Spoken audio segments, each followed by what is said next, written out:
Assalamu alaikum wa rahmatullahi ta'ala wa barakatuhu. Élèves de la deuxième année baccalauréat BIOF, bienvenue dans cette vidéo dans laquelle on va corriger l'exercice numéro 2 des transformations nucléaires. L'énoncé de l'exercice se trouve dans le lien sous la vidéo.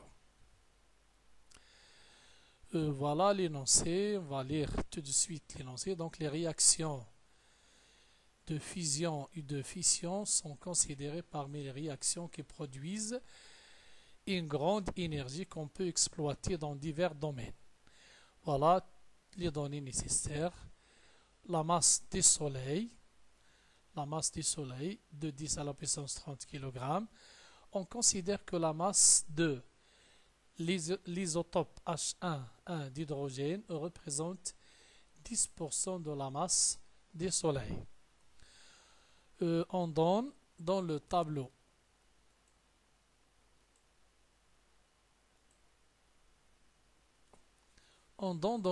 ci-dessous les équations de quelques réactions nucléaires A, B, C et D. Identifiez parmi ces équations celle qui correspond à la réaction de fusion. Donc, avant de répondre à cette question, on peut voir aussi l'énoncé بالعربية. Voilà. تعتبر تفاعلات الاندماج والانشطار من بين التفاعلات النووية التي تنتج عنها طاقة كبيرة تستغل في مجالات متعددة. جميع المعطيات لدينا هنا.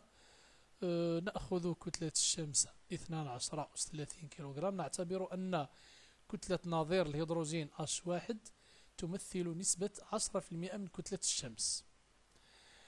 نعطي في الجدول التالي معادلات بعض التفاعلات النووية. السؤال الأول: عين من بين هذه المعادلات معادلة تفاعل الاندماج. Donc on va revenir à notre énoncé. Donc on donne dans le tableau, voilà, les réactions de quelques, ou bien les équations de quelques réactions. Identifie parmi ces équations celles qui correspondent à la... D'abord, il faut connaître la définition de la fusion. La fusion se fait entre les noyaux légers, dont le nombre de nucléons est inférieur à 20. Donc ici on voit que l'équation A, donc nous avons deux noyaux légers et donne un noyau léger plus stable et plus lourd. Donc certainement l'équation A correspond à une fusion. L'équation B, c'est pas une fusion, c'est une désintégration bêta moins. L'équation C, c'est une désintégration alpha parce qu'il donne un noyau d'hélium. L'équation D ici, c'est pas une fusion, c'est une fission parce que l'atome ou bien le noyau d'uranium 235 est bombardé par un neutron. Donc ici c'est une réaction de, donc la réponse c'est A. Donc c'est l'équation A qui correspond à une réaction de fusion. Donc la réponse est nette. Voilà, on va voir la réponse ici. L'équation A correspond bien. L'équation qui correspond à la réaction de fusion est A.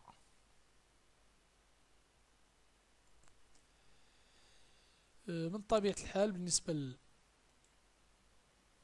la première question أو السؤال الأول: عين بين هذه المعادلات تفاعل الاندماج. بطبيعة الحال يجب معرفة تعريف الاندماج. الاندماج يحدث بالنسبة أو بين النواة يعني الخفيفة التي لها عدد نويات أصغر من 20. إذا كما تلاحظون بالنسبة لتفاعل D هذا ليس تفاعل اندماج، إنه تفاعل انشطار. نواة اليورانيوم بعد قذفها بنيوترون تنشطر إلى نواتين. C هذا يعني تفتت ألفا. لماذا؟ لأن نواة اليورانيوم تعطي لنا نواة الهيليوم. إذا هذا تفتت ألفا. بالنسبة ل B هذا تفتت بيتا موان. وبالتالي نلاحظ يعني أن التفاعل A يعني يحدث ما بين نواتين خفيفتين يعني نظيري الهيدروجين H2O3 ليعطي نواة الهيليوم الأكثر ثقلا والأكثر استقرارا. إذن هنا التفاعل A هو الذي يوافق الاندماج النووي. La question suivante.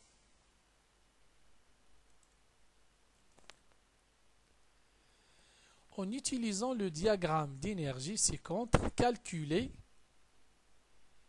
1, 2, 1, l'énergie de liaison par nucléon. Attention, il faut faire attention. Ici, on vous demande l'énergie de liaison par nucléon et non pas l'énergie de liaison toute seule. Hein. Énergie de liaison par nucléon, c'est-à-dire l'énergie de liaison divisé par le nombre global de nucléons. Donc, on va faire un petit rappel du cours.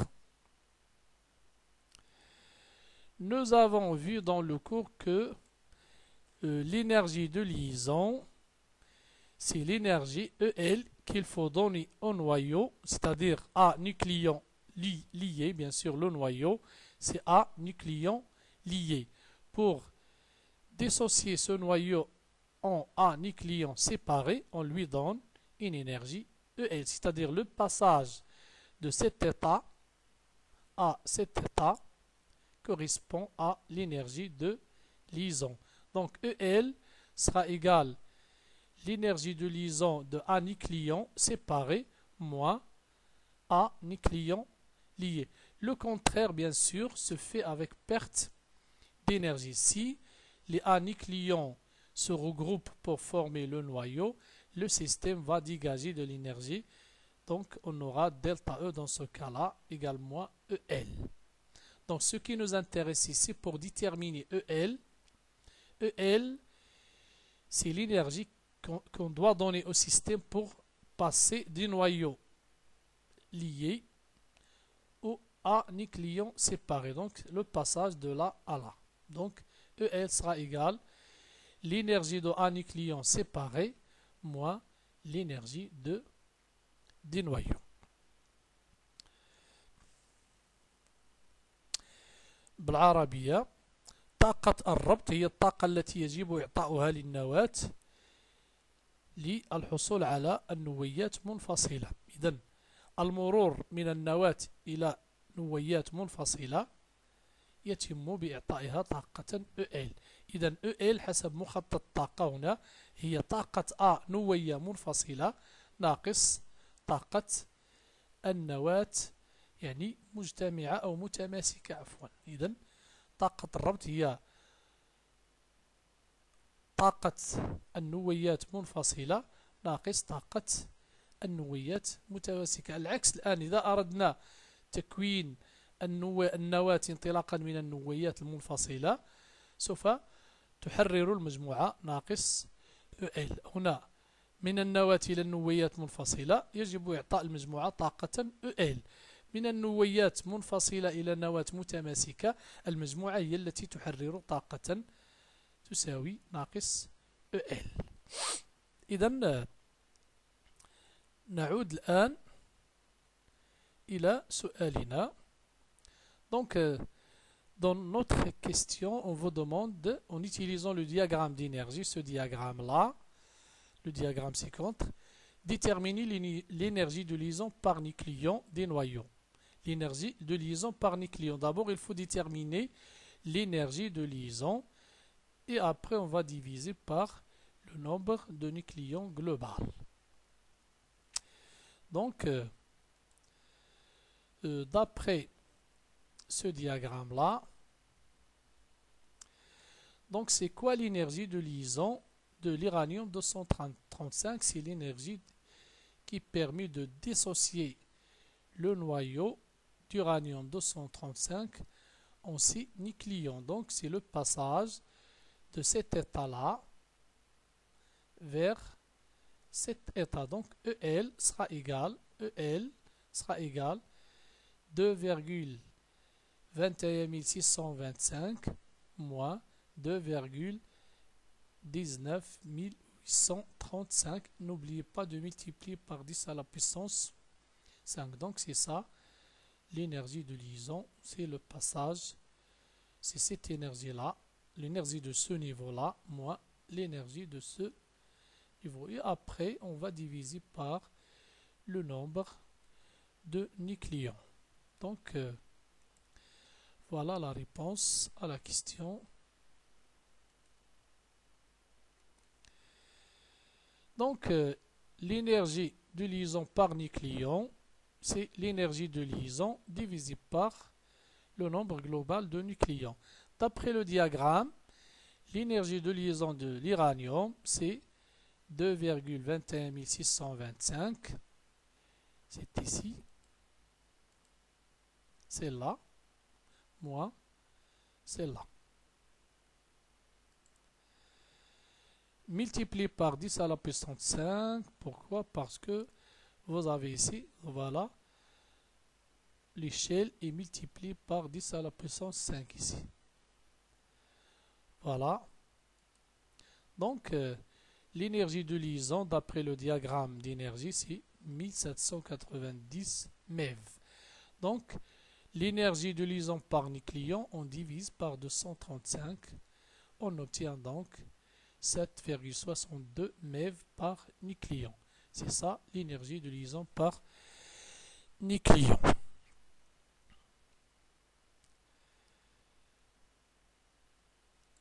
السؤال الثاني بالعربية.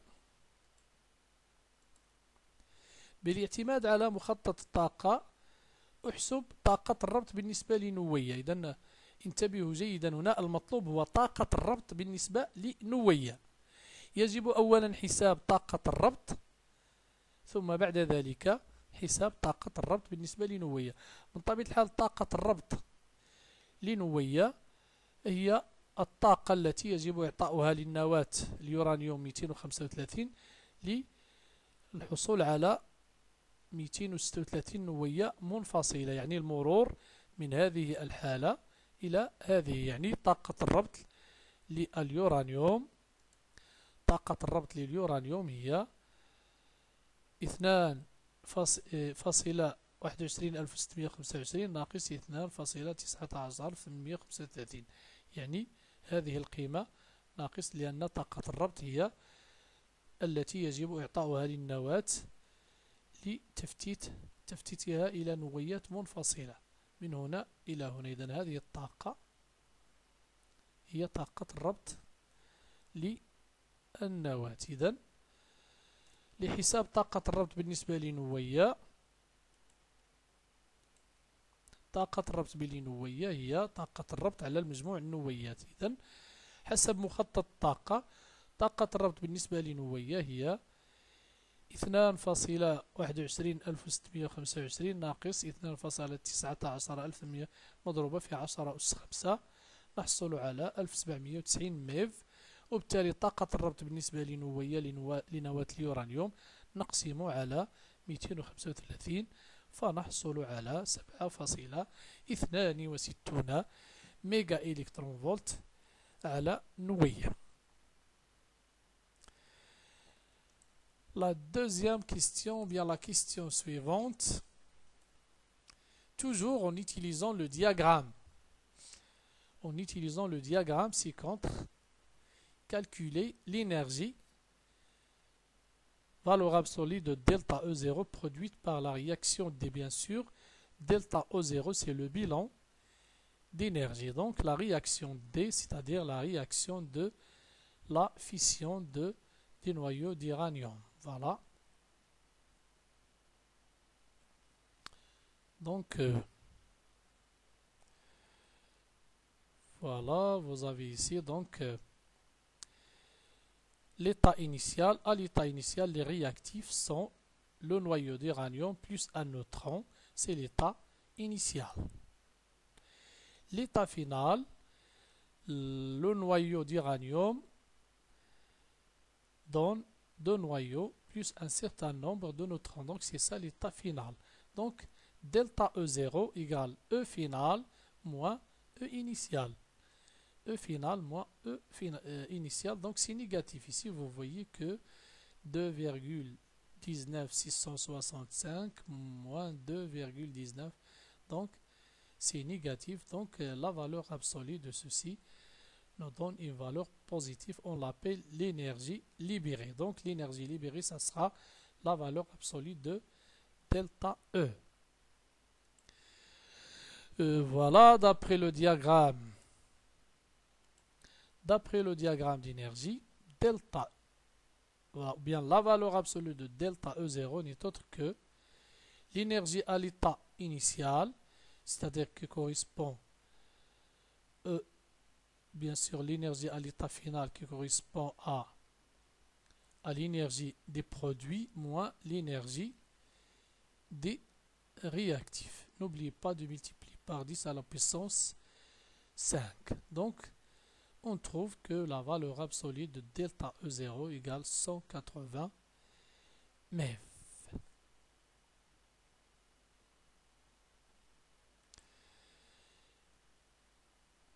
C'est ça delta E0, donc c'est cette valeur-là, la valeur finale, parce que à l'état initial, on a U235 plus un neutron.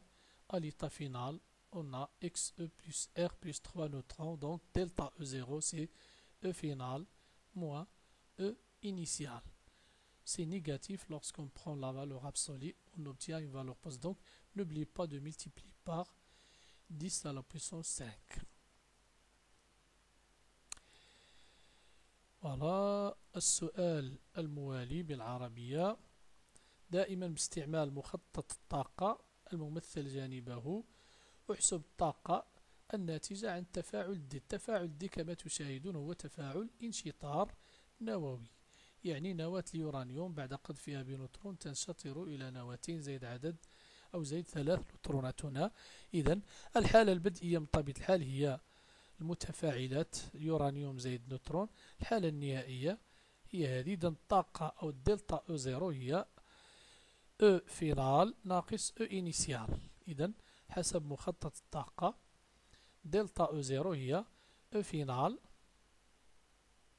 النواتج ناقص E إنيسيال المتفاعلات، سوف تكون سالبة كما تشاهدون من المخطط. قيمتها المطلقة هي الطاقة المحررة خلال هذا الاندماج. إذن كما تشاهدون معي هنا حسب مخطط الطاقة القيمة المطلقة للدلتا O0 هي القيمة المطلقة للطاقة في الحالة النهائية، يعني طاقة النواتج ناقص طاقة المتفاعلات مضروبة في 10 أس ناقص 5 أو عفوا 10 أس 5 نحصل على 180 ميجا إلكترون فولت. الآن la deuxième partie de l'exercice. Deuxième partie de l'exercice.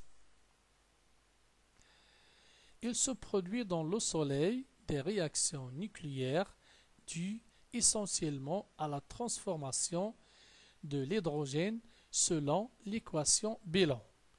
4H1 donne l'hélium plus 2 positrons. Donc bien sûr c'est une réaction de fusion. Donc 4 noyaux d'hydrogène se fusionnent pour donner un noyau d'hélium plus émission de 2 positrons. Donc bien sûr cette réaction c'est une réaction de fusion. La première question, calculer en joules l'énergie delta E produite par cette transformation, c'est-à-dire l'énergie dégagée par cette réaction. Calculer en joules l'énergie delta E produite par cette transformation.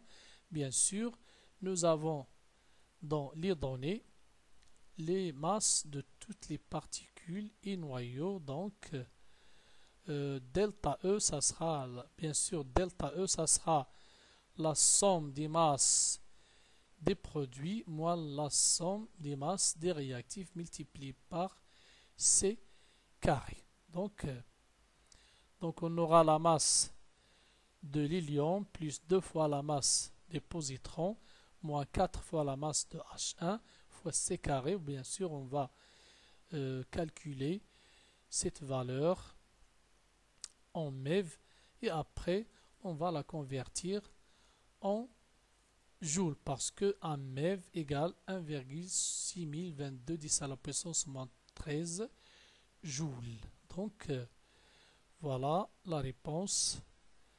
Delta E, d'abord il faut calculer le delta E. Delta E d'après l'équation de la réaction égale la somme des masses des produits, donc la masse des noyaux d'hélium plus 2 fois la masse du positron moins 4 fois la masse de l'hydrogène 1 fois C carré. Bien sûr, en première étape, on calcule ce défaut de masse en unités de masse atomique. On trouve moins 0,02651 U. Dans la deuxième étape, on multiplie par 931,494 pour avoir delta E en MeV. Donc ici, en unité de masse atomique. La deuxième étape, on multiplie par 931,400 pour simplifier ici le C-2 va avec le C au carré. Donc le résultat donne l'énergie en MeV. Donc pour convertir le MeV en joules, vous avez dans l'énoncé un MeV égale 1,622 10-13. Donc on multiplie. Donc maintenant le delta E égale moins 3,96 10-12 joules.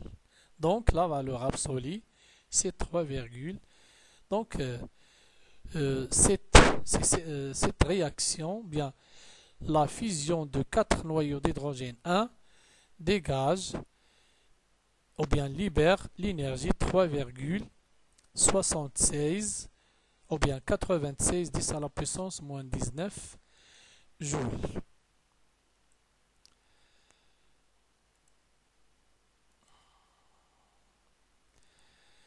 الجزء الثاني من التمرين تحدث في الشمس تحولات نووية ترجع بالأساس إلى الهيدروجين وذلك وفق المعادلة التالية كما تلاحظون 4 نواة للنظير H1 تندمج فيما بينها فتعطي نواة هيليوم زائد بوزيترونين. هذا دقيقة، هذه الدقيقة كما تعرفون هي بوزيترون، يعني 4 نواة من الهيدروجين واحد تندمج فتعطي نواة الهيليوم زائد 2 بوزيترون. إذن هذا تفاعل اندماج.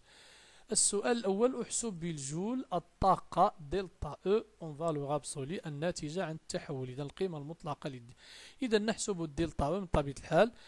دلتا E هي مجموع كتل المتفاعلات أو عفوا النواتج، مجموع كتل النواتج ناقص مجموع كتل المتفاعلات مضروبة في السي او كاري. نحسبها بالجول، بعد ذلك نحولها إلى نحسبها بالميجا إلكترون فولت ثم نحولها إلى الجول. إذا كما تشاهدون هنا دلتا E مجموع كتل النواتج ناقص مجموع كتل المتفاعلات. في المرحلة الأولى نحسب يعني النقص الكتالي هنا بالوحدة E، بعد ذلك نضربها في 931.494 لنحولها إلى الميف. إذا بعد ذلك نضربها في 1.6022 10 أس ناقص 16 لنحولها إلى الجول، لأن تم إعطاكم في المعطيات 1 ميجا إلكترون فولت هو 1.6022 10 أس ناقص 4 جول. إذا الآن القيمة المطلقة 3.96 10 أس ناقص 12. إذا هذه هي الطاقة التي تحرر أثناء اندماج 4 نواة من الهيدروجين واحد. إذا 4 نواة من الهيدروجين عندما تندمج تحرر الطاقة 3.96 10 أس ناقص 12 جول. La question suivante.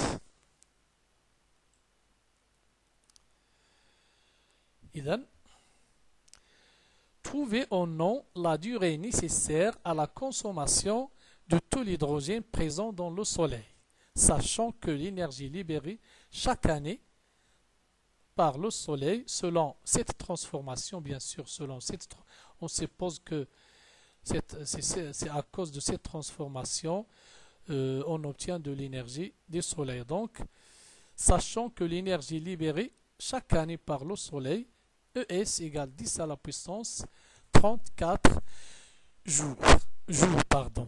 Donc, pour calculer la durée, il faut d'abord calculer l'énergie. Donc, trouver en nom la durée nécessaire à la consommation de tout l'hydrogène. Donc, il faut calculer l'énergie qui correspond à la fusion de tout l'hydrogène qui est contenu dans le Soleil. Donc, pour calculer, bien sûr, cette énergie on vient de calculer maintenant, l'énergie de fusion due à 4 noyaux. Donc, l'énergie libérée par un seul noyau, ça sera delta E divisé par 4. Donc, il faut savoir, ou bien il faut calculer le nombre de noyaux d'hydrogène contenus dans tout le Soleil. N'oubliez pas que la masse de tout l'hydrogène H1 égale à 10% de la masse du Soleil. Donc, on peut calculer le nombre de noyaux et on multiplie par l'énergie libérée par un noyau, on le multiplie par le nombre de noyaux contenus dans tout le Soleil et on obtient l'énergie libérée par tout l'hydrogène. D'abord, on va commencer étape par étape. Tout d'abord, d'après les données, la masse de tout l'hydrogène H1 présent dans le Soleil est M égale à 10% de la masse du Soleil. Voir les données de l'exercice. D'après les données de l'exercice, la masse de tout l'hydrogène égale 10%. 10%, c'est-à-dire 10 divisé par 100 multiplié par ms. Donc ça, c'est la masse de tout l'hydrogène contenu dans le Soleil. Bien sûr, cette masse contient un certain nombre de noyaux. Voilà. Le nombre de noyaux d'hydrogène contenus dans cette masse, on la note N égale la masse de tout l'hydrogène divisé par la masse d'un seul noyau. Donc, pour calculer le nombre de noyaux, donc la masse de tout l'hydrogène, qui est égale à 10% de la masse du Soleil, divisé par la masse d'un seul noyau. Donc, on remplace M par 10% de ms. Donc, le nombre de noyaux d'hydrogène contenus dans tout le Soleil, ça sera 10 ms. Donc, c'est là divisé par, donc, voilà, N égale M sur MH1. Donc, ça sera 10 ms fois, ou bien divisé par 100 fois MH1. Donc, on a ms, on a la masse d'un noyau. Seulement, il faut convertir les deux masses ms et MH1 avec la même unité. En général, ms est donné en grammes, donc il faut convertir MH1 en kilogrammes. C'est là ms en kilogrammes, donc on doit exprimer M aussi en kilogrammes. Donc ça, c'est le nombre de noyaux contenus dans tout le Soleil. La transformation étudiée, la transformation que nous avons étudiée est la fission, de 4 noyaux. Donc on va revenir à l'énoncé, vous voyez. La transformation qu'on a étudiée, c'est la fusion de 4 noyaux. Bien sûr, il dégage une énergie delta E. Donc, je recommence. La transformation étudiée est la fusion de 4 noyaux d'hydrogène. Donc, l'énergie produite par un seul noyau, sera égale à delta E sur 4. Delta E que nous avons calculé, c'est l'énergie de 4 noyaux, de la fusion de 4 noyaux. Donc, pour avoir l'énergie d'un seul noyau, on divise par 4. Donc, delta E sur 4, c'est l'énergie produite par un seul noyau. Donc, l'énergie produite par la consommation de tout l'hydrogène et E total égale le nombre de noyaux multiplié par l'énergie produite par un seul noyau. Donc E total égale N fois delta E sur 4. On remplace le N par son expression ici. On obtient E total égale 10 ms sur 100 ms mH1 fois delta E sur 4. Bien sûr, la durée initiale, donc ça c'est l'énergie totale dégagée lorsque tout l'hydrogène qui se trouve dans le Soleil est consommé. Donc chaque année, le Soleil donne une énergie ES. Donc pour avoir le nombre d'années, il suffit de diviser E total par l'énergie donnée pendant une année. La durée nécessaire à la consommation de tout l'hydrogène présent dans le Soleil est delta T égale E total sur ES. Donc on remplace E total par c'est son expression ES. Donc on obtient delta T égale 10 ms sur 100 mH11 fois delta E sur 4. On a divisé par ES. Application numérique. Le ms c'est les données en kilogrammes. Nous avons calculé delta E déjà 3,90 à la puissance moins 12. Ici, vous avez 4 fois 100, c'est 400. Ici, le noyau d'un seul noyau, la masse d'un seul noyau en unité I, on l'a multiplié par 1,66054 10 à la puissance moins 7 pour la convertir en kilogrammes.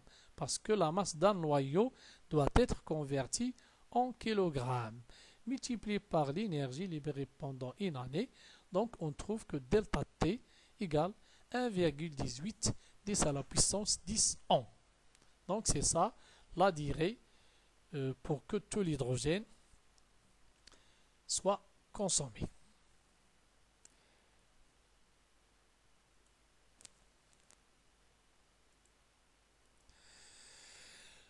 إذن علما أن الطاقة المحررة من طرف الشمس نتيجة هذا التحول، يعني هذا التحول خلال بطبيعة الحال، علما أن الطاقة المحررة من طرف الشمس نتيجة هذا التحول خلال سنة هي ES. أوجد عدد السنوات اللازمة ليستهلك كل الهيدروجين الموجود في الشمس. نعم، إذن السؤال بالعربية. إذن لحساب عدد السنوات يعني يجب أولا تحديد إذن كتلة كل الهيدروجين الموجود في الشمس حسب المعطيات هي 10% من كتلة الشمس. إذن كتلة جميع الهيدروجين أو كل الهيدروجين هي M تساوي 10 على 100 مضروبة في MS. انظر المعطيات، لأن في المعطيات كتلة الهيدروجين هي 10% من كتلة الشمس. إذن هذه كتلة كل الهيدروجين. عدد النواة H1 الموجودة في هذه الكتلة من طبيعة الحال لتحديد عدد النواة. إذن نقسم الكتلة الكلية على كتلة نواة واحدة. إذن عدد النواة أو عدد نواة الهيدروجين الموجود في هذه الكتلة هو N يساوي كتلة العينة كاملة مقسومة على كتلة نواة واحدة. إذن نعوض M ب10 على 100 ms. إذن عدد النواة الموجودة في الشمس، عدد نواة الهيدروجين الموجودة في الشمس هي 10 ms مقسومة على 100 MH11. إذن هذا العدد هو عدد نواة الهيدروجين الموجود في الشمس على الإطلاق. نعم. التفاعل الذي درسنا، التفاعل الذي رأينا هنا هو اندماج 4 نواة من الهيدروجين، 4 نواة. إذن حرر لنا طاقة دلتا E. إذن الطاقة الناتجة عن نواة واحدة هي دلتا E على 4. نعم. التحول المدروس هو عبارة عن اندماج 4 نواة. إذن أعيد، التحول المدروس هو عبارة عن اندماج 4 نواة H11. إذن الطاقة المحررة بالنسبة لنواة واحدة هي الطاقة الكلية مقسومة على 4. يعني الطاقة الناتجة عن هذا الاندماج الذي هو اندماج 4 نواة مقسومة على 4 تعطينا يعني الطاقة المحررة بالنسبة لنواة واحدة. التحول المدروس هو عبارة عن اندماج 4 نواة من الهيدروجين واحد. إذن الطاقة الناتجة بالنسبة لنواة واحدة هي دلتا أو على 4. الطاقة الناتجة عند استهلاك كل الهيدروجين هي أو توتال تساوي عدد نواة الهيدروجين الموجودة في الشمس التي حسبناها مضروبة في الطاقة الناتجة عن نواة واحدة. إذا نواة واحدة تعطي لنا دلتا أو على 4. إذا أين نواة تعطي لنا الطاقة الكلية عند استهلاك كل الهيدروجين أو عند اندماج كل الهيدروجين هي أو توتال تساوي N مضروبة في الطاقة التي تعطيها نواة واحدة. نعوض N بتعبيرها فنحصل على أو توتال. إذا أو توتال هي الطاقة التي تنتج لنا عندما يحدث اندماج كل الهيدروجين الموجود في الشمس. 10% من كتلة الشمس نعم مضروبة في دلتا أو على 4. إذن هذه هي الطاقة الكلية الناتجة عندما يستهلك جميع الهيدروجين. نحن نعلم بأن الشمس كل سنة تنتج لنا دلتا أو. إذن لمعرفة عدد السنوات المدة اللازمة لاستهلاك كل الهيدروجين سوف تكون هي الطاقة الناتجة عندما يستهلك كل الهيدروجين مقسومة على الطاقة التي تنتجها الشمس في كل سنة. إذا دلتا تي هي أو توتال مقسومة على أو اس. دلتا تي نعوض أو توتال بتعبيرها أو اس. إذا 10 دلتا أو 100 هنا 4 قسمنا على أو اس. إذا تطبيق عددي دلتا أو. إذا 10 كتلة الشمس دلتا أو حسبناها بالجول. هنا عندنا 4% هي 400. يجب تحويل كتلة نواة واحدة إلى الكيلوغرام يعني لأن في المعطيات تم إعطاء كتلة نواة واحدة بالوحدة إي نضربها في 1.66054 إذا لا بد من تحويل كتلة نواة واحدة إلى الكيلوغرام. لذلك تم ضربها في هذا العدد. هنا الطاقة الناتجة عن أو التي تنتجها الشمس خلال سنة واحدة. وبالتالي نحصل على المدة الزمنية هي 1.18 أس 10 سنة. Donc on a terminé la solution de cet exercice. Je vous souhaite bonne chance et à bientôt.